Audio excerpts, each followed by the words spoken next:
I'm Mira Aster, 19. My town is always raining, even when the forecast swears it isn't. People hear weather. I hear something else. I started hearing the rain talk when I was 9. Everyone said it was grief. After Daniel, my brother, disappeared, people kept handing me words like umbrellas, closure, acceptance. But the rain never closed. It kept opening. There's a place where night pretends to be deeper than it is. That's when the whispers are loudest, like a page turning underwater. Sometimes they call my name. Sometimes they sound like strangers. Sometimes they sound like Daniel. I don't answer. I just open the notebook I keep by the window and write what I hear before it fades. It was a Tuesday when the whispers changed. The alley was empty, but the streetlight flickered like a heartbeat that forgot its rhythm. A voice threaded through the rain. I froze. Then again, clearer this time.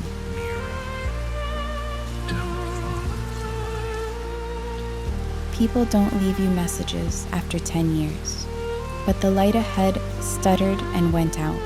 And in that pocket of dark, the world felt thinner. I turned around and went home. There's a forest past the river that doesn't exist on any map. If you walk it wrong, you just get trees. If you walk it right, the path folds like paper. And there's a second world laid between raindrops. That's where I met him.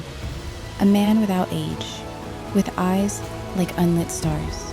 He stood half in shadow, half in moonlight, like he couldn't pick a side. He said, "You can hear them." I said, "I can hear something." He said, "Shadows, fragments, the parts of people time forgot. They'll speak truth if you pay them. Truth isn't free." I asked, "What do they take?" He said, "Whatever you love most to remember." He called himself Kyle. He said he was a keeper, one of the few who stand between memory and oblivion. It sounded dramatic until the trees leaned in to listen. He said, "If you follow them, they'll lead you to your brother. But you may not know them when you find him." "There's a river beneath the forest where the moon reflects upside down. The water doesn't wet you, it remembers you." I whispered, "Daniel, if you're here," then the whispers multiplied, like a crowd holding its breath.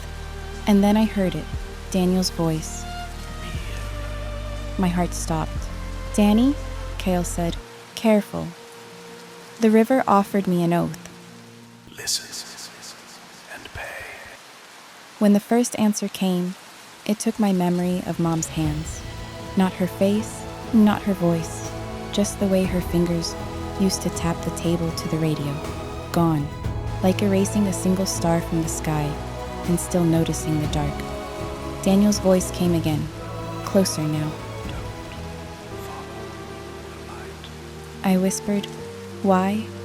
He said, "Because that's how I win." I listened again. I paid again. Again and again and again. A birthday, a summer, a joke we shared. The more I knew, the more holes there were to fall through. And still, I kept going. I listened until there was no more to give. Then shadows began to leak to the city. People forgot entire afternoons. A baker forgot flour. A driver forgot the road. The news called it mass amnesia. Kyle called it my fault. He said, You opened what you don't know how to close.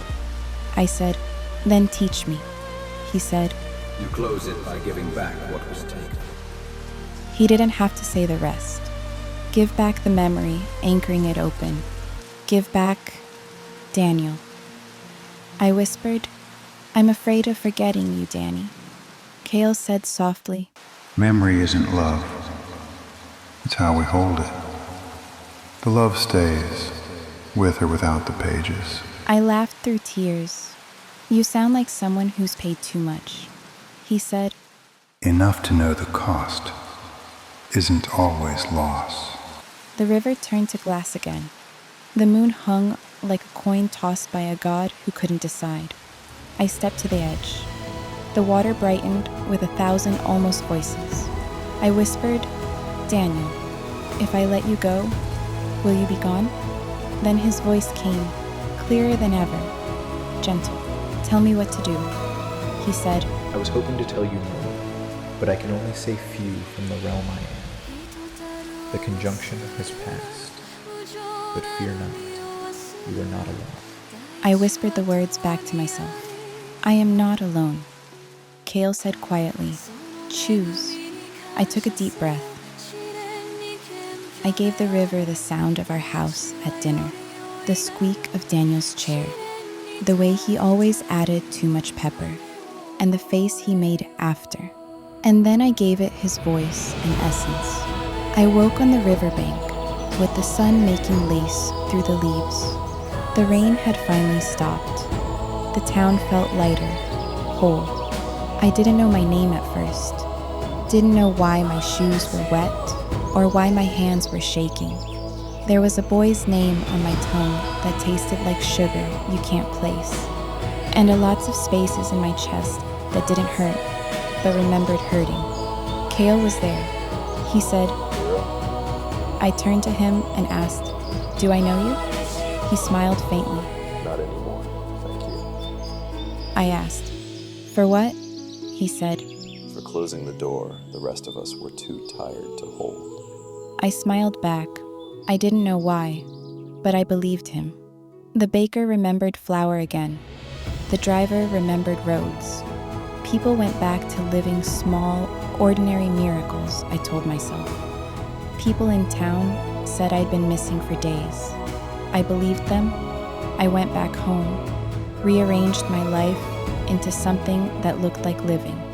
But at night, when it rained, the drops would hit the roof in rhythm, a rhythm I knew.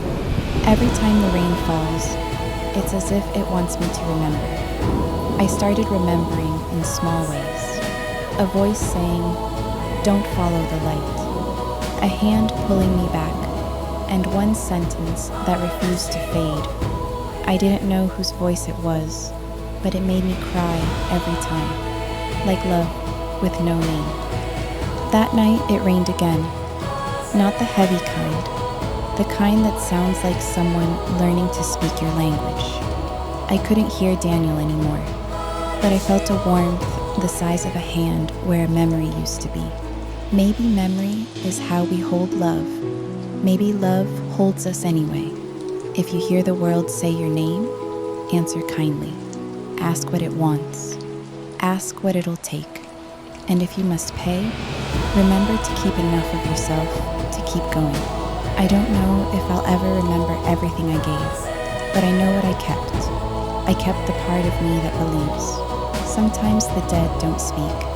Sometimes love does. It finds a root, a sound, a current, a page you can't place, and it finds you anyway.